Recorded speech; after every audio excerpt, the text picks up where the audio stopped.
Stop, Yorvith. I'm going alone. Why? This is between the two of us. Take care of Triss until I return. Your choice. Mine, indeed. There's one more thing you need to know. Nilfgaard's armies have crossed the Yaruga. War is inevitable. Va fail, Gwynblade. Don't get killed. Farewell, Yorvith. If I don't return within the hour, find Saskia and leave without me. Are you all right? Yes. He saved me from the Nilfgaardians, and defended me from the troops. It's time to end this. Yorvith's waiting. I'll catch up with you soon.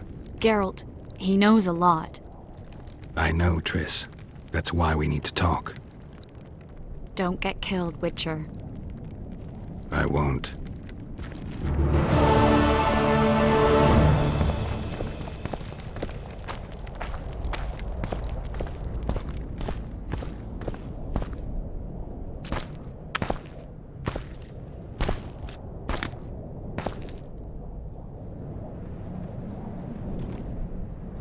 Took you a while? Is that bauble from Sheila's megascope? Mm-hmm. My final prank. I switched the diamonds. The one in the megascope has a flaw. Minute. But just large enough to warp the teleport. The Emperor's magic theorists assured me the effect would be spectacular. Oh, it was. Good. Had she lived, she would have suffered more intensely and much longer.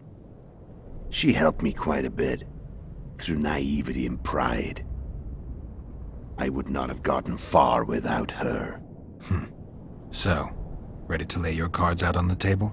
No matter the game, there comes a point when all the players need to show their cards. I love that moment.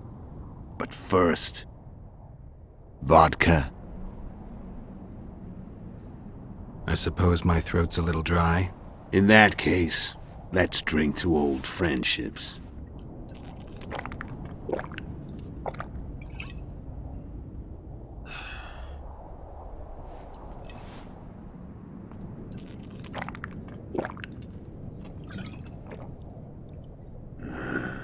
Recovered your memory yet?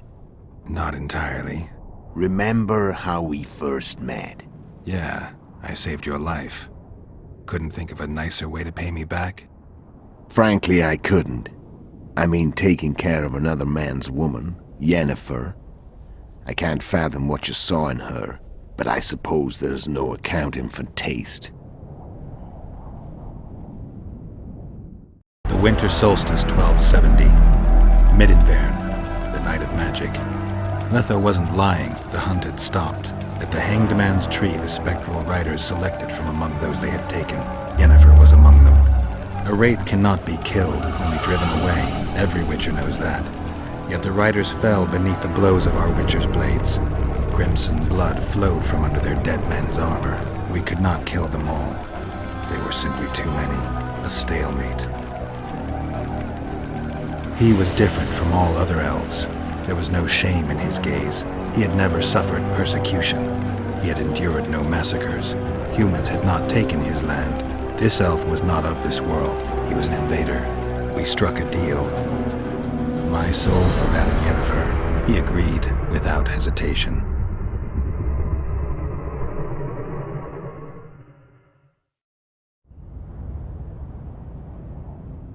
Back with me, friend. Got the feeling you left for a minute. Memories. I remember the Hanged Man's Tree and the Wild Hunt. I remember the exchange. Me for Yennefer. So, cards out on the table. Unless you chase me all that way just to kill me. I chased you for lots of reasons. You owe me some explanations to start with. Let's say I do. Tell me about Yennefer. What happened after I departed? She was feverish for several days. Delirious. In agony. We thought that was it. She was on her way out. Somehow she recovered. But even then she was disoriented. Amnesia like you. What then? Well, the woman turned out to be quite a character. Throwing temper tantrums, trying to seduce orcs, trying to drive a wedge between us. After you so nobly sacrificed yourself, we thought it'd be dumb just to leave her somewhere. She wouldn't have survived more than a month. The whims and vigor of a duchess, but she was just a sorceress with no memory. We were in the heart of the Empire. And as I'm sure you know, Geralt, in Nilfgaard, mages who behave like that either drop their bad habits quickly, or are drawn and quartered by horses in the middle of Victory Square. So I heard. So we set out, wandered through the provinces. Everywhere we went, she got in trouble and we pulled her out. And then one day they captured us. The Imperial Secret Police. Me, Og, Sarret, and Yennefer. Imperial Secret Police? Mm-hmm. We were separated, and they questioned us. Long and thoroughly, but it was uneventful. No violence. That's how I met Vatia de Rideau. And a couple of weeks later, the Emperor himself. Me. A simple witcher. What happened to Yennefer? I don't know. Never saw her again. The Emperor offered me a mission in the northern kingdoms.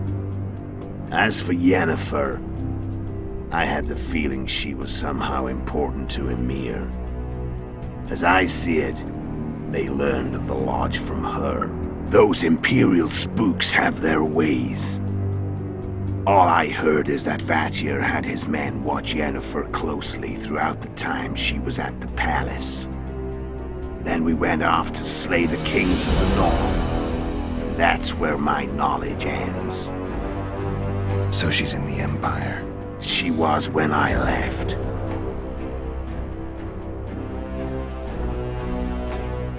How did you know where we'd find the Wild Hunt? Every witcher who wears the viper around his neck knows the place. We had so many books and scrolls about the hunt that I used to think our school was founded for the very purpose of solving the riddle of the spectral riders. Know who they are? You know the true identities of the riders? From what I understand, they're some damn elven race. But they turned out to be a big ruse. The legendary Omen of War proved to be a fairground attraction. No Market Square mage could possibly conjure up a cavalcade of wraiths speeding across the sky. Then there's the amnesia. No, there's something more, I assure you. Go ahead, enlighten me. I can tell you want to. There are a lot of legends and myths about it, but the Wild Hunt is a fact. I've fought and killed many of its wraiths. They were spectral emanations, the avatars of real riders. The riders we ran into by the Hanged Man's Tree. Are you telling me you were carried off by elves? Real material sons of bitches like the ordinary kind we deal with in this world? They may be ordinary in their world, but they're strangers in ours. The conjunction of spheres. Know the theory?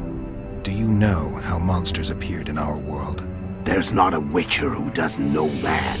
So you know there are other spheres. The most powerful of our mages can open passages between these worlds, and they usually do that to summon the monsters we then have to hunt. The elves we saw come from another world, and they weren't summoned. They found the way on their own. It's not exactly easy, so they usually send their spectral emanations. They come in person on special missions. As they did for you and Yennefer. So, elves from another world and their trained wraiths. What did they want from you? I've got an idea, but that's not your concern. How did a witcher agree to kill humans at another human's bidding? At the Emperor's bidding, Geralt. And he's no ordinary human. The rulers of the North come up to about where his Pauline's end. Why? Simple. He promised to rebuild the School of the Viper, the Witcher's Order where I came to be. Witcher's schools in the south fell into ruin long ago, and Witchers themselves became internal exiles, banned from entering most cities. Besides Seret and Ox, I know of 2 other Witchers of the School of the Viper who should be alive and on the path. I don't know where they are. Haven't seen them for years. Now they can come out of hiding. They can come home. Why are you still here? Why did you wait for me this time? I knew you wouldn't give up. I knew you'd pursue me. And I don't aim to hide anymore. Fact is, only you know the truth about me. Well, and a couple of folks whose word isn't worth spit anymore. I never saw you as a foe. I want to go my way, but if I have to fight you first, so be it. This story ends here and now. Care to tell me what it was all about? Kill as many rulers as we could. Lay the blame on the sorceresses. Breed chaos. Prepare the North. Soften it before the invasion.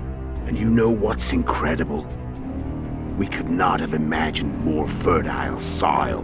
No matter what the war's outcome, the Northern monarchs will accuse one another. Pursue their God-given rights. Seek vengeance and be at each other's throats for years to come. The North resembles a whorehouse on fire, as your friend Dandelion would say.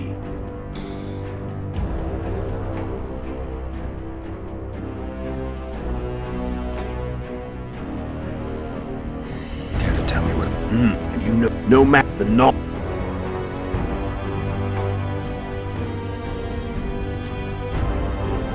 How did you manage to contact Sheila? It wasn't a problem once I learned of the Lodge's existence.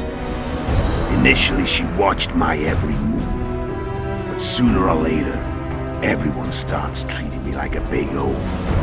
I mean, I can't change how I look. I stayed close to Sheila, killed a few beasts for her, and whined about how unhappy I was, how unfair the world was.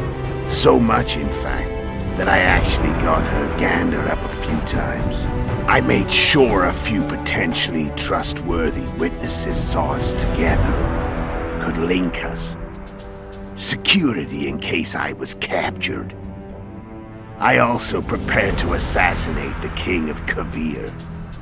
Esterad Tyson was to be the first victim of the mysterious assassins. But before I could do the dirty deed, Sheila asked me to slay Demavend. The gods had smiled upon me. I couldn't believe my luck. Here I've been trying to figure out how to frame Sheila, and now all I needed was to carry out her orders and follow through. Where'd you get your information about the Lodge? From the Emperor and Vatir de Rideau, the Emperor's chief spy. And I believe they got it out of Yennefer. She recovered her memory? Nah. I'd never claimed she informed on her friends consciously. I expect they found a way to tap into her memory in spite of her amnesia, and without her knowing it. There was a sorcerer present when I was questioned. A young, proud intelligence officer. Whatever the case, they gave me a list of the sorceresses in the Lodge. Only Emir, Vatir, and I were present. Only we knew of the mission. How do you manage to slay Demavend? Sheila's magic. I mean, she could give us the king's every move. His habits, the positions of the palace guards, anything. All we had to do was navigate the labyrinth and land the final blow. Besides, she had plenty of gold for the preparations. Greased palms abundantly. It had all the makings of a cakewalk, but it's never that easy. We barely avoided our pursuers, and we wouldn't have if not for Yorveth Scoia'tael, another of Sheila's ideas. With Yorveth's elves, not only did we cut down Demavend, but traveling with them put us out of the Lodge's reach. we could calmly plan Foltest's and Henselt's assassinations. How did you know Foltest would come to the monastery's solar? Yorveth and I planned Foltest's murder. The King of Temeria would have to deal with the Lavalette sooner or later, and he made no secret of it. I was sure he'd want to recover his bastard children in the process. And where do they take the children when a castle's under siege? I had to become a monk, but I couldn't just arrive at the monastery and claim I'd seen the light. Not very believable. So one of Arian's patrols out in the forests happened on a Scoia'tael unit torturing a helpless monk. Arian's brave men drove off the elves and I found shelter in the monastery. No one noticed you had no wounds? I paid the monk who treated me a lot of orange to stay silent. Actually, it was only a loan, because I killed him later. Only the dead can keep a secret. Then all I had to do was wait for the situation to develop. When I saw you enter the chamber with Foltest, I thought I might fail. Luckily, you failed. To recognize an old friend.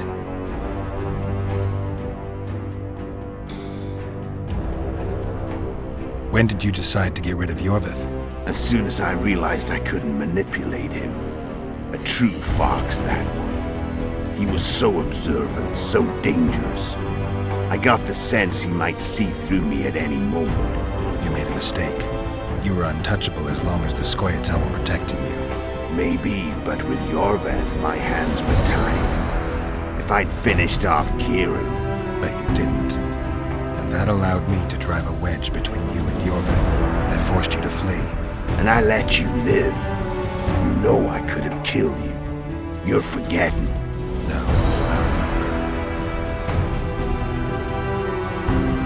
remember. So Sheila was looking for you when she came to Flotsam. Mm-hmm. She thought she was still in control and wanted to get rid of me. I'd bet my eyes that she thought I'd lost my mind, or that Yorveth was manipulating me. And the North descended deeper into chaos. Exactly. There was just one problem. You. I could have killed you in the Elven ruins. Thing is, you weren't really my enemy. You screwed up with Henselt. Sabrina's curse tore that down. First off, we got holed up in that hideout in the ravines. Then Sheila showed up and started watching Henselt like he was her own ass. By that time, his death was no longer necessary. Fate had smiled upon us again. I learned of the summit and the efforts to reconstitute the council and conclave. The ideal setting for the mission's grand finale.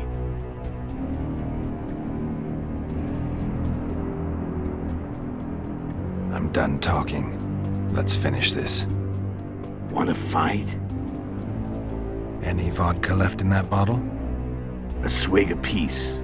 Here.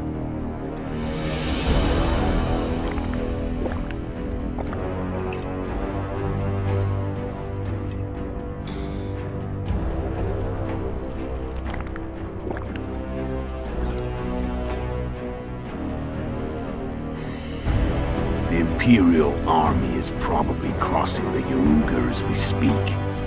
Pure pandemonium will ensue. The North's finished. Time to go south, where the good life awaits. You're a fool, Metho. Both you and your Emperor are forgetting one thing. Misfortune brings people together. Very shortly, the North could be united like never before, thanks to you. But that's just not my concern anymore. I'm not your foe. I never was. Let me walk away and I will.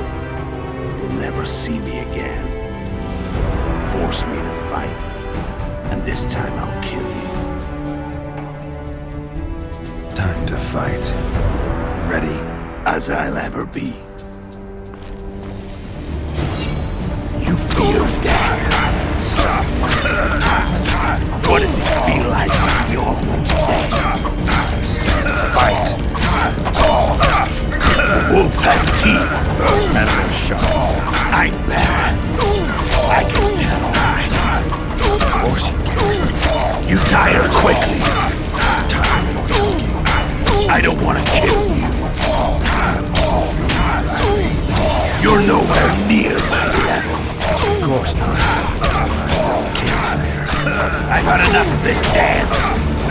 my Geralt!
The Witcher had traveled far and wide in search of the Kingslayers.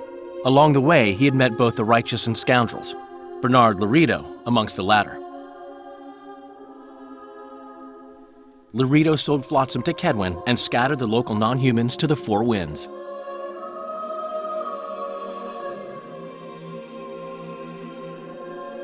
Flotsam became a military base. Its civilian population was resettled. In Edirn, the Witcher witnessed Saskia the Dragonslayer achieve a great victory. The Pontar Valley, previously Upper Edirn, became a promised land for outcasts who dared dream of freedom.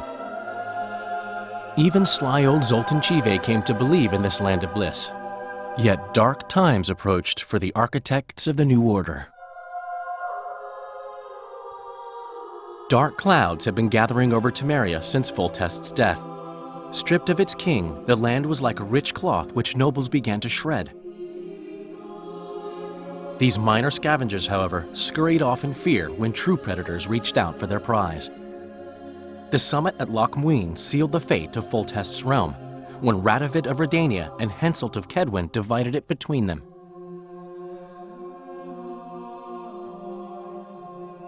A tempest descended on the north, at least partly the work of manipulative mages.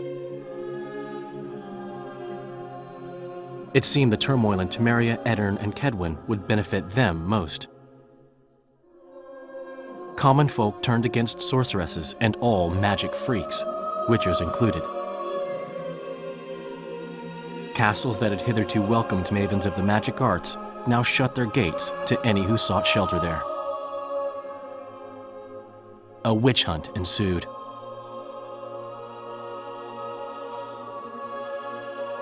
It was a time of great uncertainty, of rape accomplished by royal decree. Yet as troubled as the day seemed, we who had in some way shaped the world's fate finally received some respite. Zoltan resumed the quest for his beloved's hand, and I laid my head in the laps of the muses.